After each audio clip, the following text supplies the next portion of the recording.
Salve, igreja. Como é bom estarmos na casa de Deus. Enquanto o PowerPoint do profeta Fujão é colocado aí, eu queria fazer alguns anúncios aos irmãos. Hoje é 2 dias especiais. Um dia especial por 2 motivos, na realidade. O primeiro motivo é porque hoje a Igreja Adventista mundialmente lembra de um evento histórico na Igreja Adventista.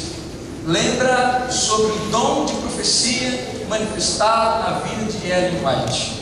Hoje a igreja entende que nós agradecemos a Deus pelo dom de profecia.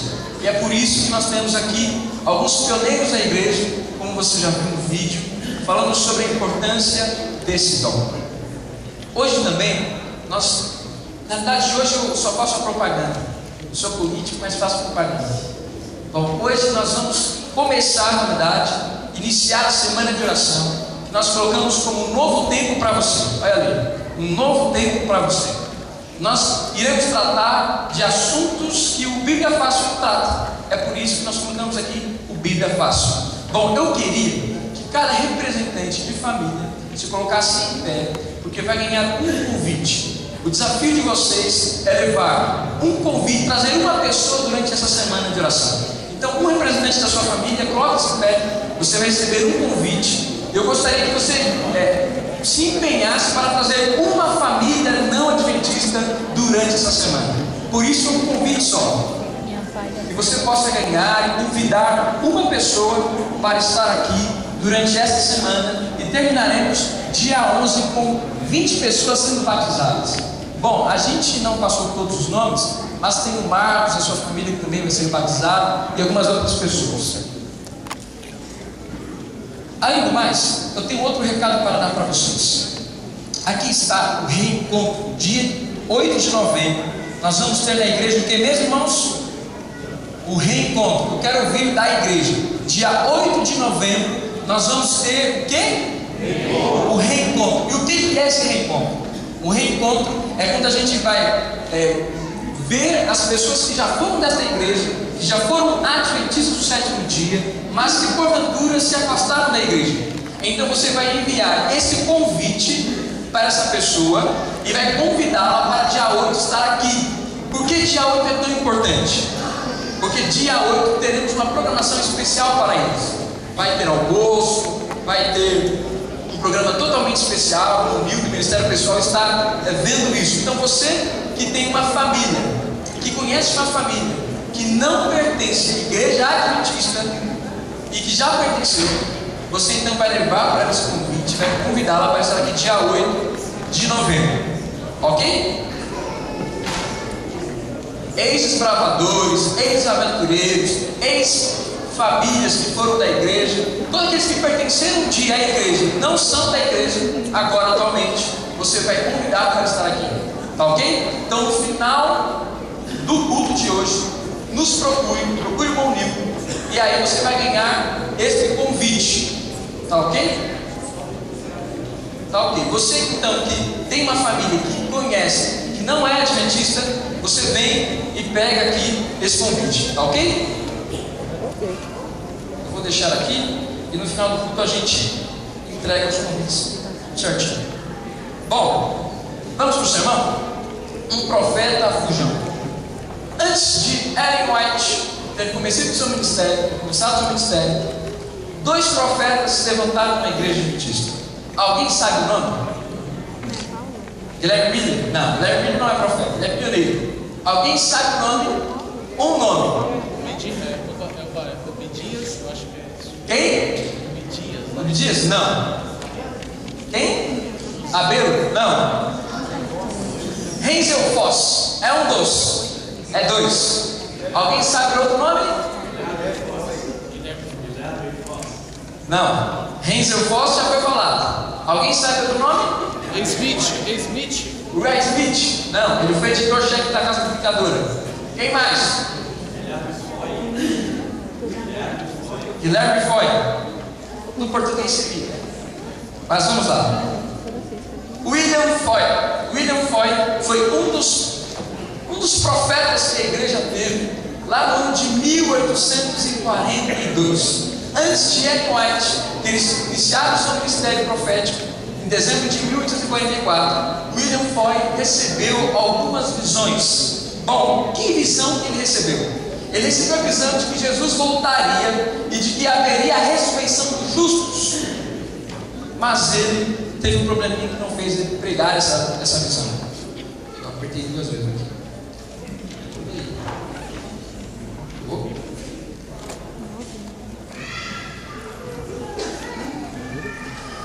Foy demonstrou relutância em relatar as visões em público, parcialmente porque, sendo pardo, dizem que é o único profeta negro da igreja adventista, estava ciente do preconceito mostrado aos homens afrodescendentes. Vencendo sua relutância inicial, ele aceitou a proximidade do advento e relatou a visão a grandes auditórios na Nova Inglaterra. No entanto, as pressões financeiras e uma terceira visão que ele não pôde compreender o levaram a parar de relatar suas experiências. Qual é o nome agora desse profeta? Chamado William Foy. O outro já, o negócio que entregou, é o Hazel Foss. Isso aí. Vamos lá. Hazel, vontade passa para mim, porque senão a gente vai se perdendo aqui. Hazel Foss. Hazel Foss teve a visão um pouquinho antes do desapontamento de 1844. Hazel Foss, ele teve as mesmas visões que Ellen White teve no seu início do seu ministério, mas houve algumas diferenças. Próximo slide. Mostrada a oposição que ele encontraria se relatasse as visões e advertências conforme foi instruído, Fox recusou aceitar um encargo de Deus. Deus havia dado as visões para William Foy e ele não havia proferido por preconceitos, por motivos financeiros. E William Foy, recebendo a visão também, não anunciou a palavra de Deus. Olha o que o texto termina dizendo. Então, subitamente, impressionado que havia ofendido o Espírito Santo, reuniu um grupo para ouvir a visão, porém descobriu que não podia mais se lembrar dela. Semana depois, Foss teve a oportunidade de ouvir Ellen Warren, uma mente solteira dela, cuja irmã mais velha havia se casado com seu irmão, descrever o que tinha visto. Foss advertiu Ellen a não recusar o chamado divino, quanto a si mesmo, não demonstrou mais interesse em assuntos religiosos. Bom, antes que Ellen White tivesse suas visões, no dezembro de 1844, William Foy e Hazel Fox receberam também suas visões. A igreja adventista considera as visões deles como verdadeiras. De fato, eles tiveram visões e sonhos e foram profetas adventistas. Mas, em 1844, Ellen White começa a receber as suas visões. Próximo slide. A relutância de Ellen White também ocorreu. Ela também não quis anunciar essa mensagem. Mas por que então ela aceitou essa mensagem? Olha o que diz aí. A relutância de Ellen White em relatar as visões não foi facilmente vencida. Além de ser muito jovem e de saúde deficiente, havia o temor de que pudesse tornar-se orgulhosa, exaltada, se aceitasse a incumbência divina. Próximo. É o último slide que a gente vai passar. E diz assim: o anjo assegurou-lhe que, se esse perigo ameaçasse, Deus preservaria sua humildade por meio da aflição. Então, durante uma reunião especial de oração por Ellen, um dos mais antigos crentes do advento, que estava presente, viu uma bola de fogo atingi-la precisamente acima da onde? Do coração. Quando ela voltou a si, Johnny Pearson lhe disse: de agora em diante nós lhe ajudaremos e não a desanimaremos. Logo depois disso, abriu-se o caminho para Ellen dar o seu testemunho. Por que eu estou querendo dizer isso para vocês nesta manhã? E por que comecei com William Foy, Hazel Fox e Ellen White? Porque nós tivemos na igreja 2 profetas que fugiram da sua missão. Eles tiveram as mesmas visões de Ellen White. Eles tiveram os mesmos fenômenos físicos que tiveram. Não respiravam. Por exemplo, o Hazel Fox temos registrado. Ele não respirava com suas visões. Ou seja, eles tiveram as mesmas manifestações que Ellen White havia recebido. Mas qual é a diferença entre Ellen White, Hazel Fox e William Foy? Qual é a diferença, irmãos? Ellen White aceitou a sua missão.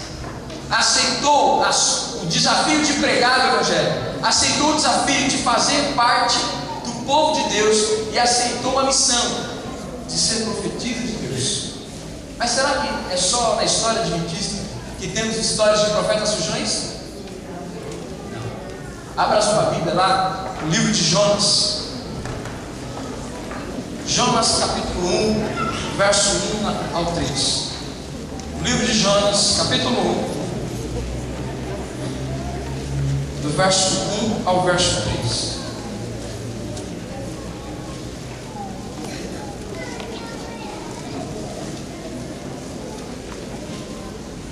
Quem achou, diga amém. Quem não achou, diga misericórdia.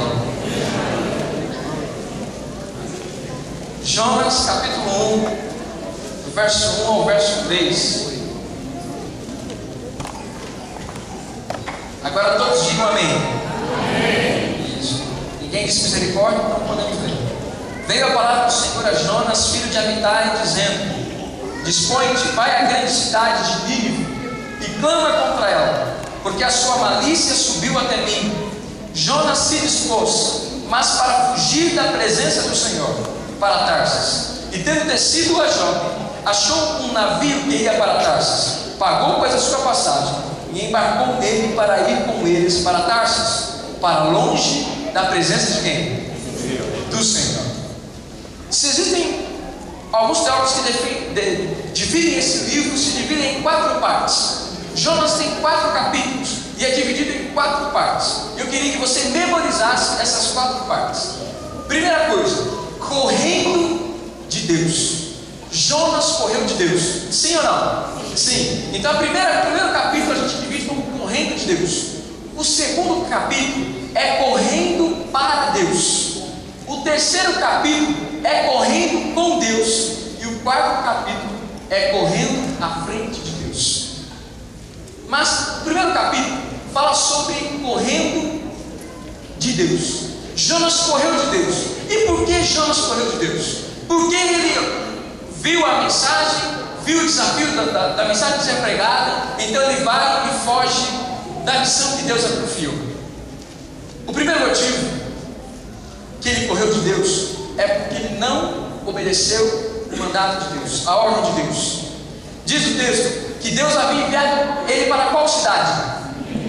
Nínive, capital da Síria. Essa cidade tinha mais ou menos 600 mil pessoas. Ou seja, de 600 mil pessoas a 2 milhões de pessoas. Bastante pessoas, certo? Bastante gente. E quando Deus havia dado essa ordem para ele então decidiu que não obedeceria a ordem de Deus. Por quê? Nínive não era qualquer cidade. Nínive era a capital da Síria. Lembra lá que alguém foi destruir o Reino do Norte e acabou com o Reino do Norte no ano 722? Quem foram? Os assírios. Mas não só por causa disso. Não só por causa desse motivo.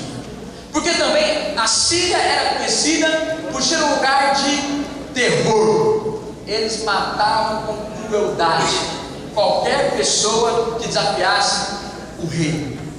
Ou seja, 2 motivos que ele não aceitou. O primeiro motivo é de que ele não queria ir para lá, porque o povo havia destruído o seu próprio povo. E o segundo motivo é porque Nínive era uma cidade que estava fazendo crueldades com os profetas. Bom, Tarsis era 3 vezes mais longe do que Nínive. Diz que para Jope, onde ele estava indo, até Tarsis, onde ele queria fugir, era 3.000 quilômetros. E para Jope, onde ele estava, que era o porto lá de Israel e a proximidade, até Nínive, era 800 quilômetros. Ou seja, ele preferiu ir para um lugar chamado... E por que Tarsis? Por que ele escolheu Tarsis? Ele poderia ter escolhido outros lugares, mas Tarsis era conhecido por sua riqueza. Era conhecido por ter comércio de ferro, de prata, de ouro. Ou seja, ali em Tarsis ele teria uma vida segura. Deus havia chamado ele para pregar em Nínive, um lugar de destruição, um lugar de morte, mas ele queria ir para o lugar de Tarsis, onde lhe daria segurança, onde lhe daria conforto. Olha o que eles faziam com os profetas e enviados lá para Nínive. Passa aí o slide. Eu coloquei uma foto de um desenho para não chocar muito. Olha aí. Todo mundo que desafiava o reino de Nínive, o reino da Síria, eles empalavam aqueles homens, matavam por crueldade, acabavam com a pessoa mesmo de forma bem cruel. Próximo slide. Olha o que o teólogo da igreja diz sobre isso.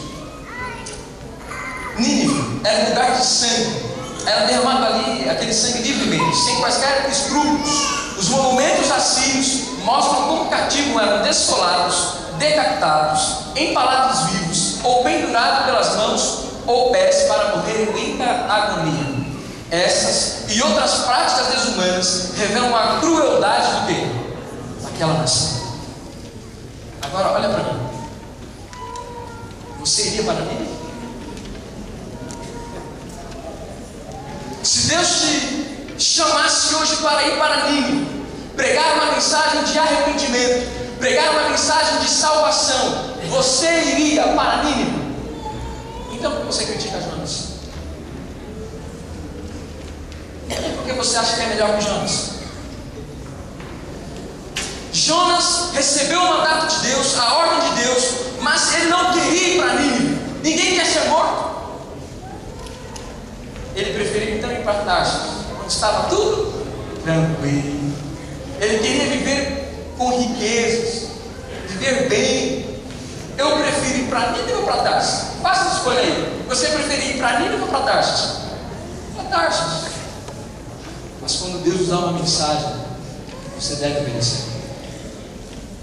Deus nos deu uma mensagem em Mateus capítulo 28, verso 18 em diante: ide por todo mundo e pregar o evangelho aonde? A toda criatura. Mas eu vou para Nínive? Nínive eu não vou não. Eu prefiro ir para Tarsis. Eu prefiro o conforto da minha casa. Eu prefiro o conforto da minha família. Falar e dar descobrir para tarde? Não vou mesmo. Pregar o evangelho às pessoas? Não quero, pastor. Olha, não conte comigo. O profeta fugiu. Um profeta que preferiu o conforto do seu lar, o conforto lá das riquezas, do que pregar o evangelho para as pessoas. Mas olha o que o texto continua dizendo. Eu gosto dessa história. Vamos lá para Jonas. Jonas capítulo 1. O que podemos aprender então com a história de Jonas? Nós, quando fugimos de Deus, nós temos uma falsa percepção do perigo. Jonas 1, verso 5. Vamos lá para Jonas 1, verso 5. Olha o que o texto diz. Então os marinheiros, cheios de medo, clamavam cada um ao seu Deus e lançavam ao mar a carga que estava no navio, para aliviarem o peso dela. Jonas, porém, havia descido ao porão e se deitou e dormia profundamente. Quando fugimos de Deus, quando corremos de Deus, a primeira coisa é fugir da ordem de Deus. Nós já estudamos isso e os motivos que ele fez. Mas a segunda coisa é que a gente tem uma falsa percepção da nossa realidade. A Bíblia diz que Jonas então foi para Tarsis, entrou em seu navio junto com os seus companheiros e foi em viagem para Tarsis, ali na região da Espanha, hoje atualmente, Tartesso. E ali, quando ele chega naquela região, no meio de seu destino ali, ele começa a enfrentar o quê? Uma tempestade. Mas todo mundo lá morrendo, todo mundo fazendo um esforço tremendo para aliviar a sua dor, né? Aliviar aquele barco ali para que eles não perecessem no mar. Jonas, o que Jonas fazia? Dormia. Algumas traduções dizem que ele roncava. Olha que ousadia, né? Todo mundo morrendo, todo mundo acabando de morrer, perecendo em um barco, e Jonas roncando. Mas pastor, o que você quer dizer com isso?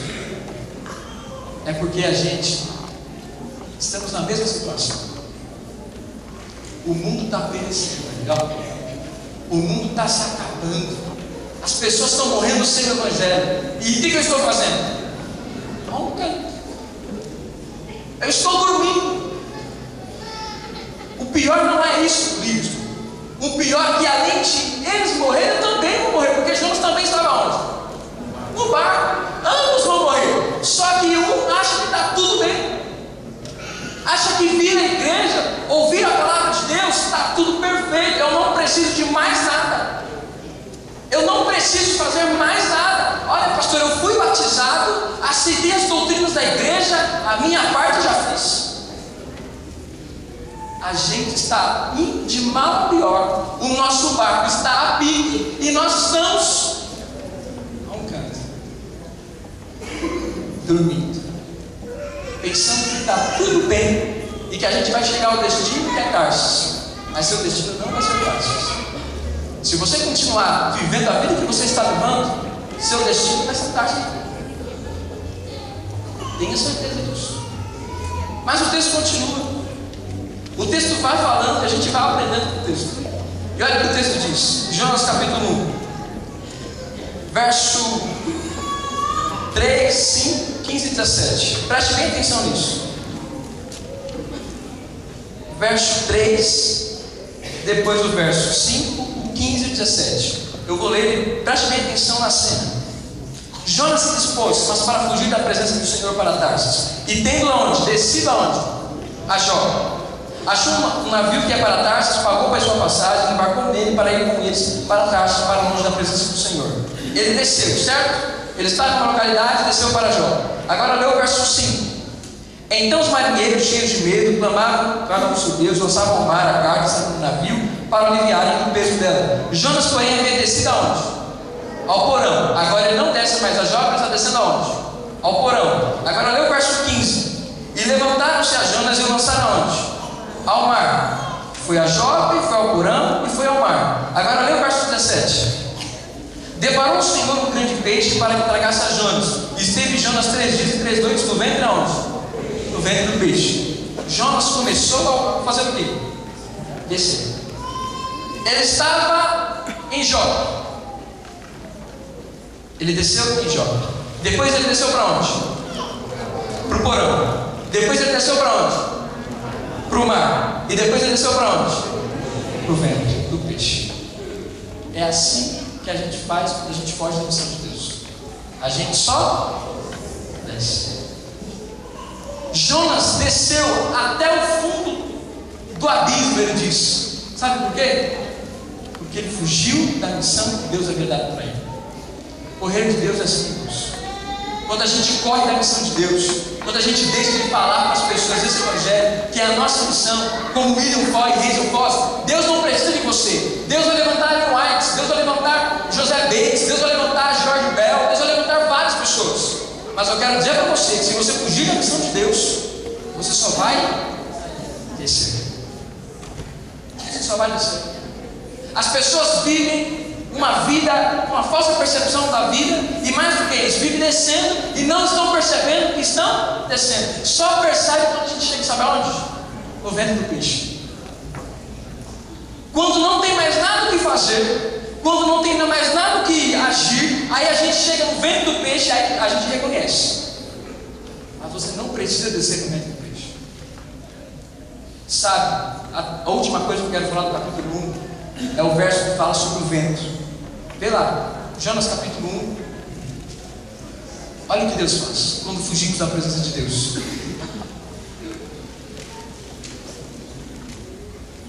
Verso 4. Abre aí no verso 4. Mas o Senhor lançou sobre o mar o quê? Um forte vento. Quando a gente foge da missão de Deus, quando a gente começa a descer, quando a gente começa a ter uma falsa percepção de nós e daqueles que estão ao nosso redor, Deus sempre enviará um vento. Sabe por que Deus enviou um vento para Jonas? Para ele reconhecer que ele estava longe de Deus. Mas pastor, o que você quer dizer com isso? Eu quero dizer que Deus vai enviar um vento na sua vida. Se você fugir da missão de Deus, Deus vai fazer algo na sua vida para você perceber que você está longe de Deus. Mas o que é, pastor? Estou dizendo, Deus pode falar com você através de sermões, através do estudo da sua palavra, através de pessoas, mas Deus vai mostrar para você que você está longe dos caminhos de Deus. Agora, será que é necessário a gente ter um vento na vida? Passar por um momento triste para entendermos o que Deus quer de nós? Não é necessário. Mas o texto diz que ele foi lançado ao mar. E o capítulo 1, eu disse primeira vez que eu falei, o capítulo 1 é dividido correndo de Deus. Capítulo 2, correndo para Deus. Vamos analisar o capítulo 2 de Jonas. Capítulo 2, livro de Jonas. Como a gente corre para Deus? Jonas fugiu de Deus, fugiu desobedecendo a sua ordem, indo para Tarsis em vez de Nínive. Jonas teve uma falsa percepção de sua vida. Jonas fugiu daquilo que Deus queria para ele. E Deus então, portanto, enviou um anjo, um vento, na realidade, para diverti-lo. Como então ele correu para Deus? Como ele voltou para Deus? Verso 1 e 2. Então Jonas, vendo o peixe, orou ao Senhor, seu Deus, e disse: na minha angústia clamei ao Senhor, e Ele me respondeu. Do ventre da onde?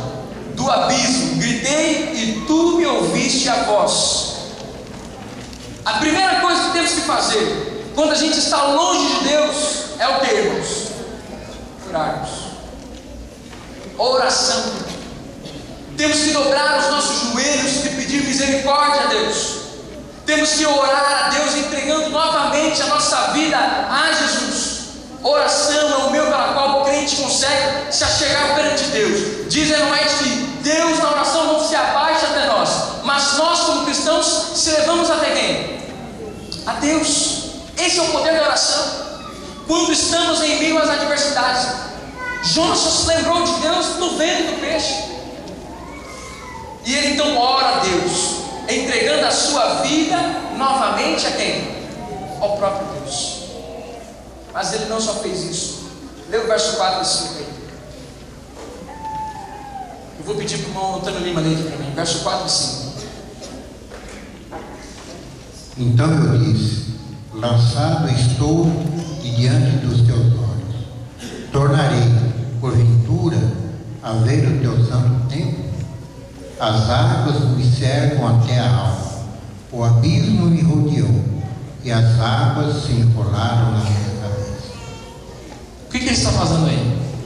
Ele está descrevendo o quê? Diga bem forte. O que ele está fazendo? Ele está descrevendo a sua situação, a sua vida. Quando ele viu que ele se desceu, declinou de uma forma tão cruel, de uma forma tão ruim, ele começa agora, além de orar a Deus, ele começa a descrever a sua situação. Sabe, agora ele passa a ter uma percepção da sua realidade, da sua vida. Ele começa a entender que o que ele havia feito era algo errado. E ele começa a descrever o seu estado pecaminoso diante de Deus. Ele começa a se arrepender dos seus pecados. Arrependimento é isso. Arrependimento é reconhecer aonde você está e quem Deus é. Isso é arrependimento. Arrependimento é se entristecer pelo pecado. E Jonas está fazendo isso. Provérbios 28, verso 3 diz assim: aquele que confessa e deixa, alcançará misericórdia. Pastor, eu pequei. Pastor, eu não tenho sido grande missionário. Eu não levei ninguém para Jesus esse ano. Pastor, eu não tenho contado com os meus amigos a importância deste evangelho. Provérbios 28, 13 para você. Aquele que confessa e deixa, alcança o quê? Misericórdia.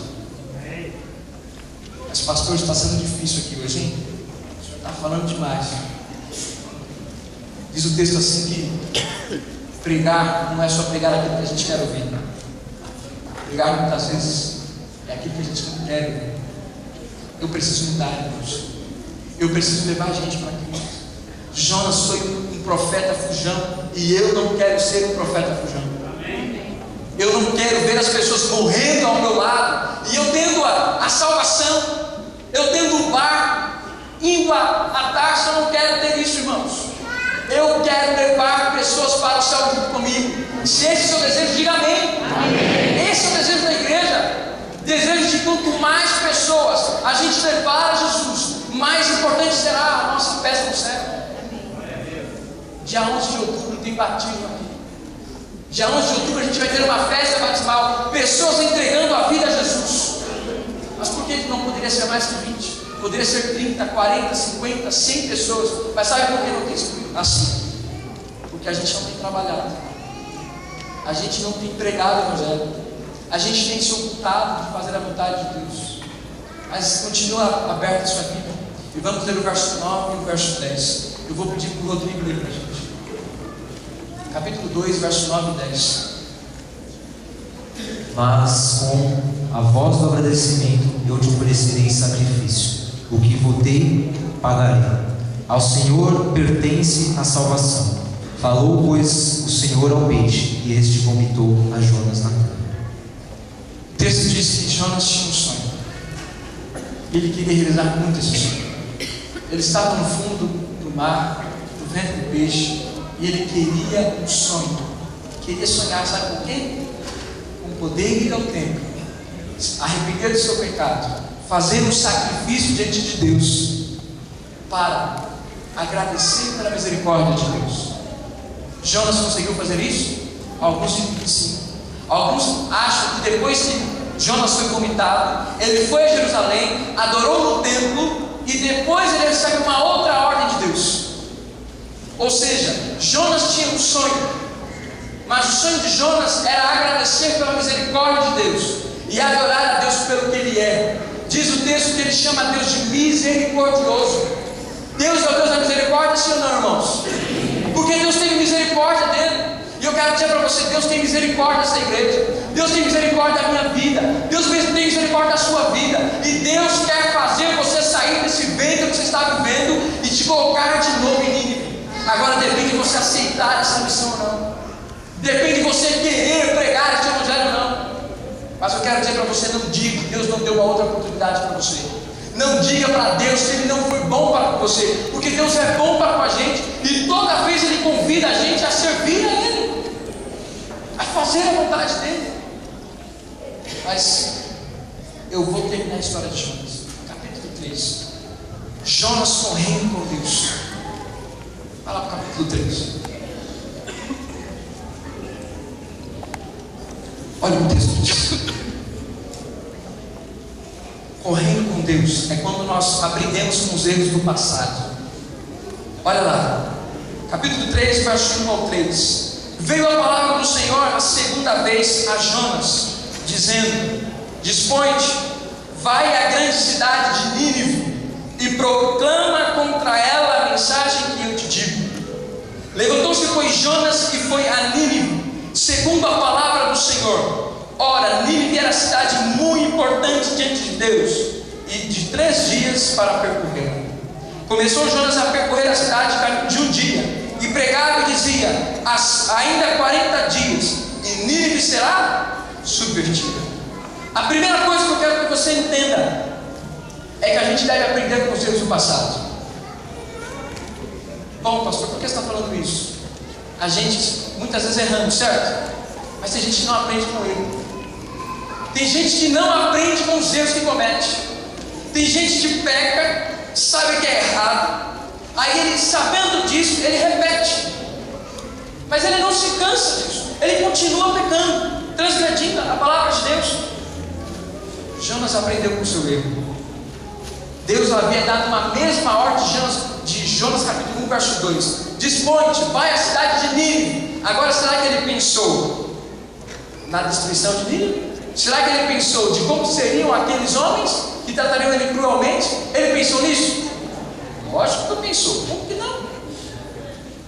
Mas ele soube que maior que a destruição de Nínive era o mandato de quem? De Deus. Lógico que ele pensou. Se alguém falar assim, está pronto para morrer, você vai dizer o quê? Que não. Mas maior para você é a importância de quem? De Deus. Jonas pensou novamente, mas ele olhou para o passado e viu que quando ele errou, ele foi para onde? No ventre do peixe. Ele falou assim: o ventre do peixe não quer voltar não, então vou para onde? Para Nínive. Aprender com os erros do passado. Você tem aprendido com os seus erros? Ou você tem cometido os mesmos erros há 20, 30 anos? Irmãos, talvez eu esteja abalando o coração de alguém aqui hoje, mas diga amém, porque a presença do Espírito Santo também está mexendo no meu coração. A gente precisa mudar, a gente precisa ser transformado por essa palavra. Mas eu aprendi outra coisa com o João. Sabe o que eu aprendi? Que a gente tem que dar valor Deus dá valor. Quer ver isso? Abra a Bíblia aí. Eu pedi para deixar aberto. Jonas capítulo 3. Olha o verso 3 diz assim: levantou-se, pois, Jonas e foi a Nínive, segundo a palavra do Senhor. Ora, Nínive era cidade muito importante diante de quem? Diante de Deus. Você valoriza o que Deus valoriza? Ou você tem valorizado o que Deus não valoriza? Pastor, o que é isso? É isso mesmo. Havia 600 mil habitantes naquela cidade. Só de criança tinha 120 mil. E Deus olhou para aquela cidade e falou assim: aquela cidade precisa ser salva. Eu preciso enviar alguém. Mas Jonas não tinha valorizado. Agora ele aprendeu a valorizar. Valorizar o que Deus valoriza. O que Deus valoriza hoje, irmãos? Diga para mim, o que Deus tem valorizado hoje? Ele valoriza a salvação? Valoriza o ensino da palavra? Ele valoriza a oração? Valoriza o ensino dos filhos? Você tem valorizado isso? Ou se você tem valorizado a novela, o sono, o que você tem valorizado? O que você tem valorizado? Você valoriza os princípios de Deus ou você valoriza os princípios dos homens? O que a gente tem valorizado, irmãos? Mas o verso 4 diz uma coisa muito importante. Eu vou pedir para o irmão ler para mim. Jonas entrou na cidade e a percorreu durante um dia, proclamando: daqui 40 dias Nínive está destruída. Ele chegou em Nínive, e quando chegou em Nínive, ele começou a pregar uma mensagem. A mensagem dele não poderia ser melhor. Ele disse assim: daqui a 40 dias Nínive será subvertida, será destruída. Mas por que ele disse isso? Porque a mensagem de Deus é essa. As pessoas precisam mais de um assim do Senhor do que assim diz o fulano. Assim diz o Senhor salva vidas. O assim diz o Senhor transforma as pessoas. Não é a história que transforma as pessoas. O que transforma as pessoas é o poder dessa palavra que você está aberto. Quando você abrir essa palavra para as pessoas, elas serão transformadas. É o poder que existe na palavra de Deus. A palavra tem poder para transformar viciados. A palavra de Deus tem poder para transformar homossexuais em heterossexuais. Você precisa acreditar no poder que existe na palavra de Deus. Quando você for estudar a Bíblia com alguém, entenda que esta palavra aqui, este evangelho que você tem pregado, este Cristo que morreu um dia na cruz, pode transformar vidas, irmãos. Este poder, este evangelho tem poder. Irmãos, você não tem noção de como a palavra pode ser transformadora para a pessoa. Eu tenho estudado a Bíblia com mais de 20 famílias. E quando eu chego nas pessoas: pastor, eu estou gostando de ler a Bíblia. Pastor, a Bíblia está sendo transformadora na minha vida. Pastor, eu nunca tinha estudado a Bíblia desse jeito. Poder do quê? Da palavra. Da palavra. Mas a palavra só vai mudar as pessoas quando ela for aberta. O poder da palavra. Mas o texto continua.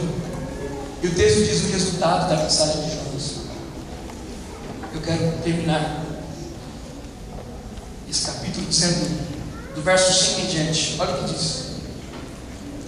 Os ninivitas creram em Deus e proclamaram o jejum. E vestiram-se panos de saco, desde o maior até o menor. Chegou esta noite ao rei de Nínive, alguns chamam de Haddad, de Ar 3. Ele levantou-se do seu trono, tirou de si as vestes reais, cobriu-se de pano de saco e assentou sobre cinza. E fez proclamar e divulgar em Nínive, por mandado do rei e seus grandes, nem homens nem animais, nem bois nem ovelhas, provem coisa alguma, nem os levem ao pasto, nem bebam água, mas sejam cobertos de pano de saco, tanto os homens como os animais, e clamarão fortemente a Deus, e se converterão cada um do seu mau caminho e da violência que há nas suas mãos.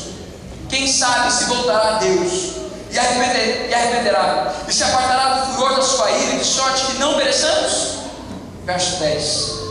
Viu Deus o que fizeram, como se converteram do seu mau caminho E Deus se arrependeu do mal que tinha dito que lhes faria e não o fez. Correndo com Deus é pregar o Evangelho e acreditar nos resultados. Como é, pastor? É isso mesmo. Eu aprendi uma coisa nesse período que eu passei de evangelismo. Sabe o que eu aprendi? Eu aprendi que, como eu sei que o poder da palavra existe, eu sei que vidas serão transformadas e que vão vir resultados. Eu sei disso. Como você sabe disso? Aí Jonas pregou apenas uma vez, falou que Nínive seria destruída. E qual foi o resultado? Todos, até os animais se converteram. Todos se converteram. Todos ouviram a palavra de Deus e aceitaram em seu coração, pelo poder que existe aonde? Na palavra de Deus. Mas o texto diz que ele ficou desagradado. Jonas é o único irmão que está isso no Bíblia que não quer batismo, sabe disso? É o único irmão assim. Ele dá todos os estudos bíblicos, mas não aceita o batismo.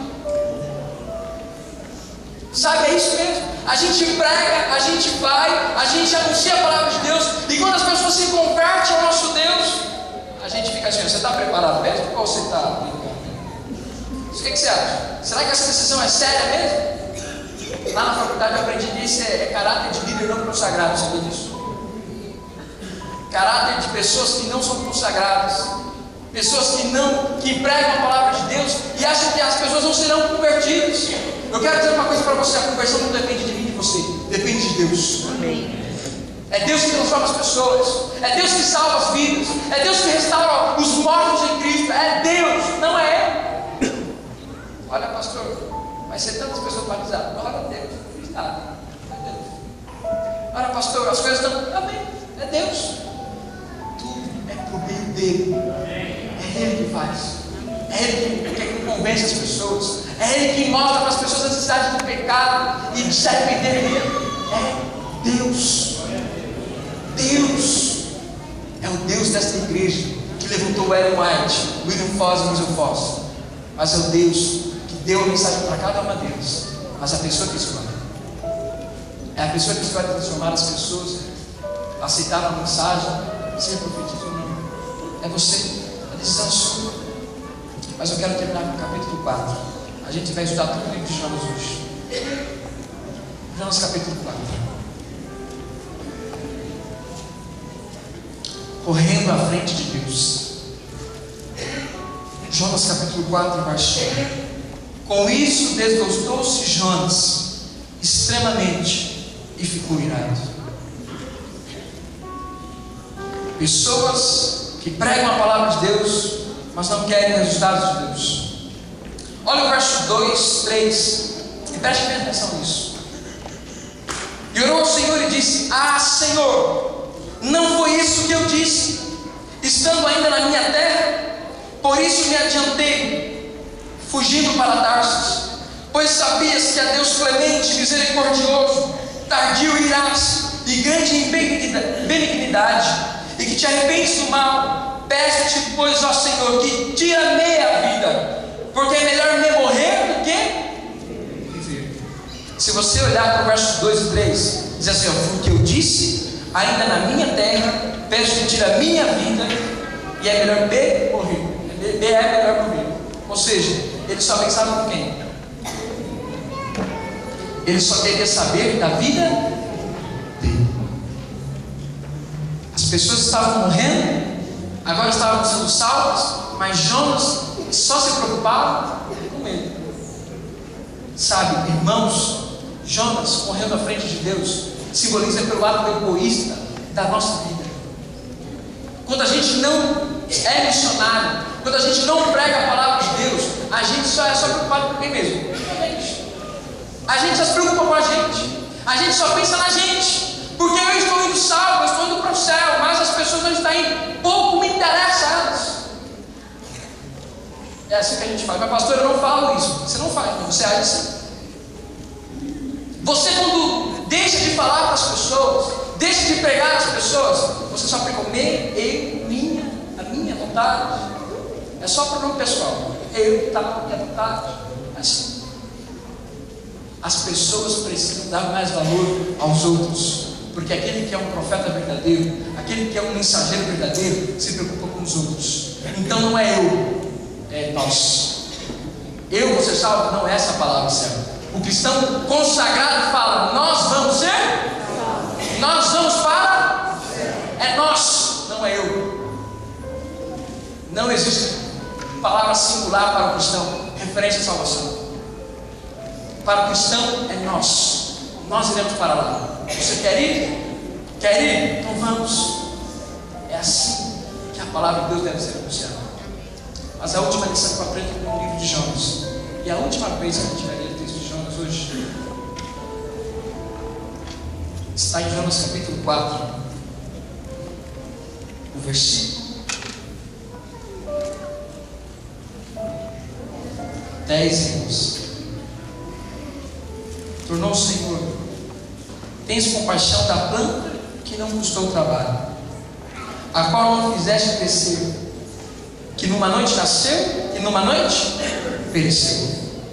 E não hei de ter eu compaixão da grande cidade de Nínive, em que há mais de 120.000 pessoas, alguns dizem crianças, que não sabem discernir entre a mão direita e a mão esquerda, e também muitos animais. Aquele líder que não é consagrado, que corre à frente de Deus, as coisas são mais importantes do que as pessoas. Jonas se preocupava com a morte de uma planta, mas não se preocupava com a morte de mais de 600.000 pessoas. Será que os nossos valores estão certos? Será que a nossa mensagem está sendo coerente? Eu quero dizer para você que Deus não precisa de você, mas você pode aceitar a missão de Deus na sua vida. Pastor, por que você pregou isso no sábado? Simplesmente porque nessa semana eu vou falar de temas evangelísticos. E o que me importa de vir tantos irmãos da igreja que já conhecem a palavra? As pessoas precisam ouvir, e a gente está se reunindo cada vez mais, mas sem visíveis, sem famílias aí que precisariam ouvir a palavra de Deus, mas não estão vindo. Por quê? Porque eu não abro minha boca, eu não convido. Então, o meu primeiro desafio para você: faça planos de estar 5 dias aqui na igreja. Pastor, mas por que isso? Olha, se Deus te pedisse algo mais difícil, você faria? É 5 dias. É 5 dias que vamos ver salvação de pessoas. É 5 vidas, 5 dias que a gente pode ver salvação de vidas. Por quê? Porque não é eu que estou pregando, é porque o poder que existe nessa palavra vai ser aberto, e as pessoas, em nome de Jesus, vão ser salvas. Mas só vão ser salvas se eu abrir a minha boca e convidar. Mas não só convidar, porque Jesus não só convida, Ele insiste no convite. Eu desafio a cada família nesta manhã a trazer uma pessoa não adventista a esta igreja. A trazer uma. Isso não é difícil, é fácil demais. E que Deus, tenho certeza, que você acreditando na palavra de Deus, a palavra de Deus sendo aberta, vidas serão transformadas. E eu não vou ser Jonas, porque eu vou me alegrar na salvação de almas a Deus. A igreja vai se alegrar e vamos ver vidas se rendendo aos pés da cruz. William Ford, Hazel Fox, poderiam ter cumprido durante o seu ministério a vida toda, mas eles disseram não para Deus. Quando a gente diz não para Deus, alguém diz sim para Deus. Quer dizer sim para Deus esta manhã? Levante sua mão. Quer dizer sim para Deus esta manhã? Então, nessa semana, nós vamos ver salvação de vidas, amém, igreja? Amém. Salvação, pessoas sendo entregadas a Jesus. E olha, a gente vai ver os resultados, porque o resultado não é nosso, o resultado é com quem? É de Deus. Amém, irmãos? Neste momento, você que entendeu a mensagem desta manhã, você que quer ser um missionário a partir de hoje, você que quer entregar a sua vida à missão de Deus, enquanto a Rebeca cantar, eu quero orar com você. Eu quero pedir a Deus que as pessoas que vão ser convidadas durante essa semana, que venham e que Deus as transforme pelo poder que existe na palavra. Então a gente vai orar e vamos consagrar todos os irmãos. Sabe para quê? Para termos uma festa durante essa semana. Deus abençoe.